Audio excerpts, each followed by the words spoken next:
Hello friends, இந்த வீடியோவில் பார்த்தீங்க அப்படின்னா நம்ம ப்ரீவியஸ் இயரில் நடந்த டிஎன்பிஎஸ்சியிலிருந்து மேக்ஸ் வினாக்கள் டெய்லி 5 அப்படின்னு சொல்லி பார்த்துட்டு வரோம்.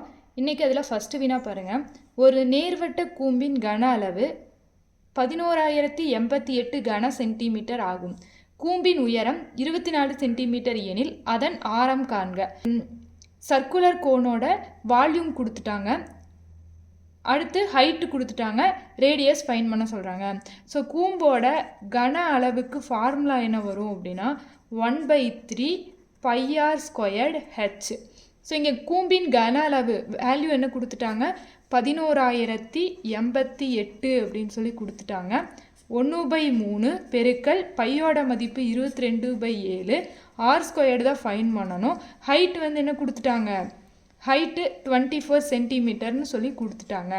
இப்போ இதை சிம்பிளிஃபை பண்ணால் 1 3 3 8 3 24ன்னு வரும். இங்கே இருக்க பெருக்கல் இங்கே வரும்போது வகுத்தல்னு மாறும். அப்போ 11,088 டிவைடட் பை 22 பெருக்கல் 8, வகுத்தல் இருக்க 7 இங்கே வரும்போது பெருக்கல் 7 அப்படின்னு சொல்லி வரும், ஈக்குவல் டு r²ன்னு சொல்லி இருக்கும்.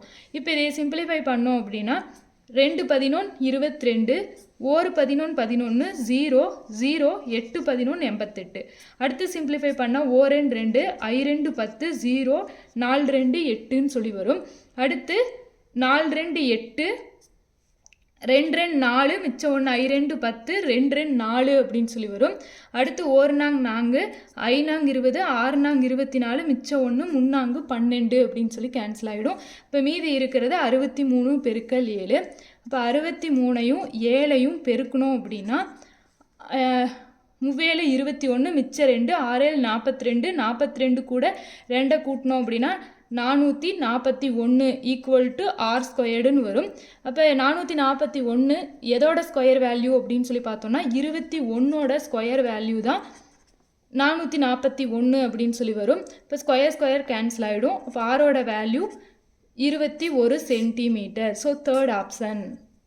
அடுத்தது இரண்டாவது வினா பாருங்கள். 2x² yz, 4x² y² z², 8xy² z in me பெரு பொது வகுத்தி காண்க. மீ பெரு பொது வகுத்தி அப்படின்னா HCF ஃபைன் பண்ண சொல்கிறாங்க. ஸோ ஃபஸ்ட்டு இங்கே நம்பர் என்ன இருக்குது அப்படின்னு சொல்லி எடுத்து எழுதிக்கணும். 2 4 8 அப்படின்னு சொல்லி இருக்குது. அப்போ இதுக்கு HCF ஃபைன் பண்ணோம் அப்படின்னா இது எல்லாமே வந்து செகண்ட் டேபிளில் வரும். 1 2s are 2, 2 2s are 4, அடுத்து 4 2s are 8. அடுத்து வந்து இங்கே இருக்க 1 2 4 எந்த டேபிள்லையும் காமனாக வராது. அப்போ இதுக்கு HCF என்ன அப்படின்னு பார்த்தோம்னா 2. HCF 2 தான் வரும். ஸோ தேர்ட் ஆப்ஷனும் டி ஆப்ஷனும் வராது அப்படின்னு சொல்லி எலிமினேட் பண்ணிடலாம். இங்கே கொஸ்டினில் y² அப்படின்னு சொல்லி வரும். ஓகேங்களா, கொஸ்டினில் இங்கே y²ன்னு வரும். ஸோ இங்கே இருக்கிறதுலையே லோயஸ்ட் பவர் என்ன அப்படின்னு சொல்லி செக் பண்ணணும். இங்கே எக்ஸ்ன்னு சொல்லி எடுத்துட்டோம் அப்படின்னா இருக்கிறதுலேயே கம்மியான பவர் இருக்கிறது. இங்கேயும் x² இருக்குது, இங்கேயும் x² இருக்குது. அப்போ கம்மியான பவர் அப்படின்னா இந்த x அப்படிங்கிறது வரும். ஸோ வந்து எக்ஸ் அப்படின்னு சொல்லி எடுத்துக்கலாம்.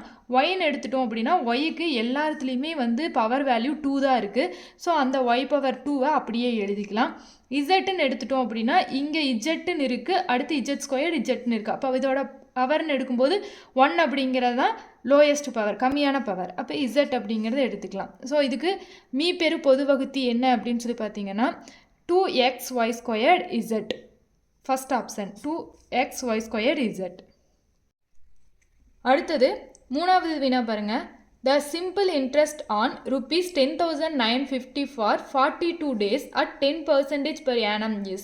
ஸோ வந்து 10,950க்கு 10% வட்டி வீதத்தில் 42 நாட்களுக்கு தனி வட்டி என்ன அப்படின்னு சொல்லி கேட்குறாங்க. ஸோ தனி வட்டி அப்படிங்கும்போது நம்மளுக்கு ஃபார்முலா தெரியும்.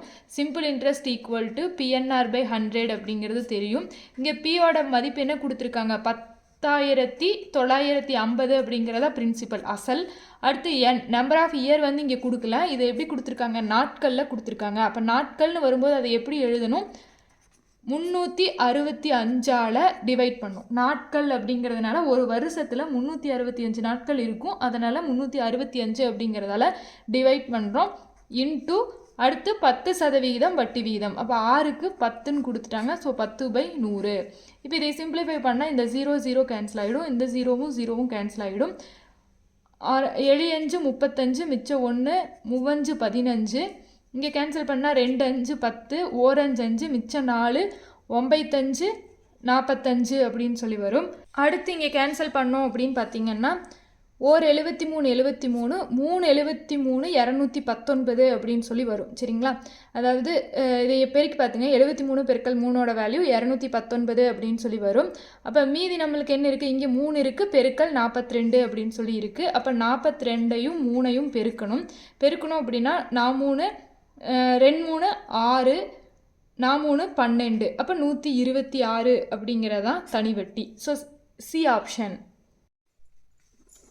அடுத்தது 4வது வினா பாருங்க. த எல்சிஎம் ஆஃப் 2/3, 3/5, 4/7, 9/13 இஸ் அப்படின்னு சொல்லி கேட்குறாங்க. ஸோ இந்த மாதிரி பின்னத்தில் ஃப்ராக்ஷனில் வேல்யூ கொடுத்துட்டு எல்சிஎம் மீப்போமா ஃபைன் பண்ண சொல்கிறாங்க அப்படின்னா ஃபஸ்ட்டு மேலே இருக்க நியூமரேட்டருக்கு தொகுதிக்கு நம்ம எல்சிஎம் ஃபைன் பண்ணணும். தொகுதிக்கு என்ன பண்ணணும், நியூமரேட்டருக்கு எல்சிஎம் ஃபைன் பண்ணணும். டினாமினேட்டருக்கு பார்த்தீங்க அப்படின்னா ஹெச்சிஎஃப் ஃபைன் பண்ணணும். ஓகேங்களா? டினாமினேட்டர் பகுதிக்கு ஹெச்சிஎஃப் ஃபைன் பண்ணணும். ஸோ மேலே நியூமரேட்டர் தொகுதியில் என்னென்ன வேல்யூ இருக்குது, 2, 3, 4, 9. இதுக்கு என்ன நம்ம கண்டுபிடிக்கணும், எல்சிஎம் கண்டுபிடிக்கணும். ஸோ எல்சிஎம் அப்படின்னா இது ரெண்டும் 2வது வாய்ப்பாட்டில் வரும். ஸோ 2 3 அப்படியே எழுதிக்கலாம், 2 4, 9 2வது வாய்ப்பாட்டில் வராது, அப்படியே எழுதிக்கலாம்.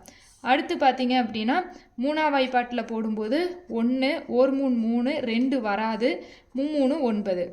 அடுத்து 2வது வாய்ப்பாட்லேயும் 2வது வாய்ப்பாட்லேயும் 3வது வாய்ப்பாட்லேயும் போடும்போது நம்மளுக்கு நெக்ஸ்ட் என்ன ஆயிடும், 1 1ன்னு சொல்லி கிடச்சிரும். ஸோ 1 1 3.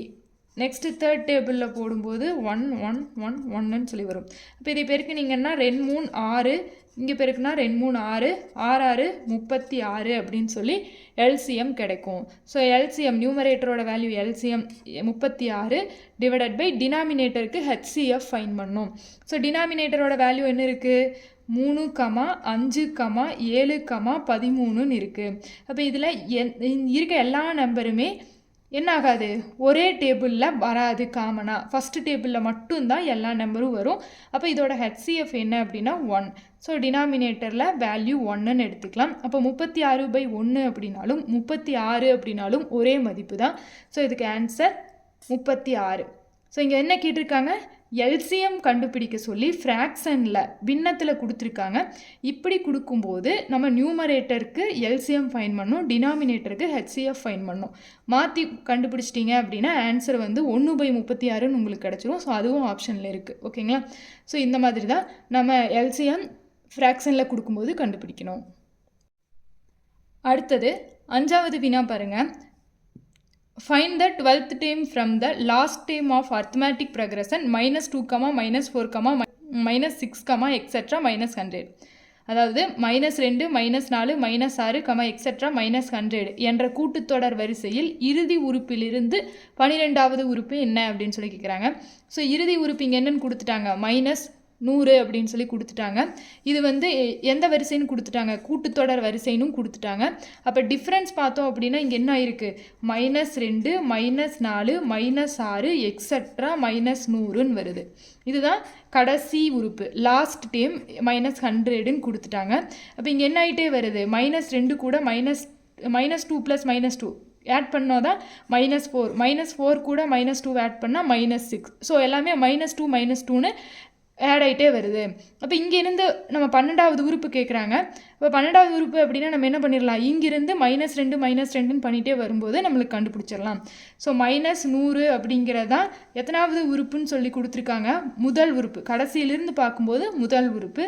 அடுத்து என்ன வரும், -98, அடுத்து -96, அடுத்து -94, -92, அடுத்து -90, அடுத்து -88, அடுத்து -86, அடுத்து -84, அடுத்து -82, அடுத்து -80, அடுத்து -78. ஸோ 12வது உறுப்பு என்னவா இருக்கும், -78. ஸோ சி ஆப்ஷன் அப்படின்னு சொல்லி எழுதிடலாம்.